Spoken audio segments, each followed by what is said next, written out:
যেদিন আল্লাহর নবী কাবা ঘরে ঢুকলেন সেই দিন কাবা ঘরে ছিল 360টি মূর্তি।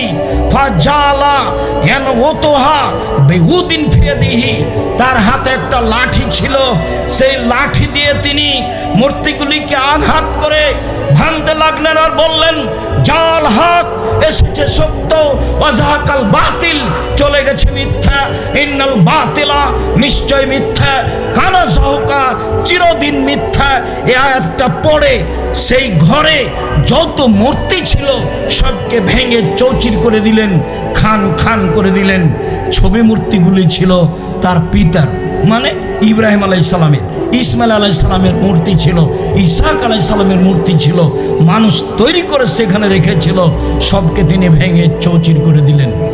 শুনুন, আবুল হাইয়াজ আল আসাদি বলেন, কারালি আলী, আলী আমাকে বললেন, আলা বাসুকা মা বাসানিল্লাহ তাআলা, শুনুন আমি কি আপনাকে সেই দায়িত্বের কথা বলবো না যে দায়িত্ব দিয়ে আল্লাহর নবী আমাকে পাঠিয়েছিলেন?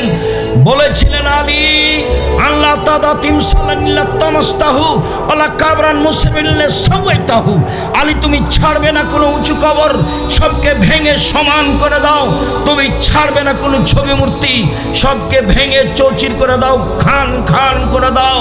পৃথিবীর মানুষ মনে রাখুন, ছবি মূর্তি ভাঙার জন্য আমরা জন্ম নিয়েছি, গড়ার জন্য নয়।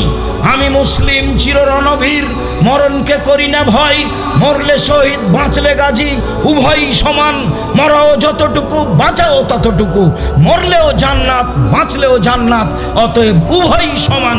আমরা কখনো ছবি মূর্তিকে সম্মান করতে পারি না। ছবি মূর্তি ভেঙে দেওয়ার জন্য, চৌচির করে দেওয়ার জন্য, লাঠি মেরে গুঁড়িয়ে দেওয়ার জন্য জন্ম নিয়েছি, ওর 5 পয়সা দাম রাখি না। সম্মানিত দিনী ভাই বোন।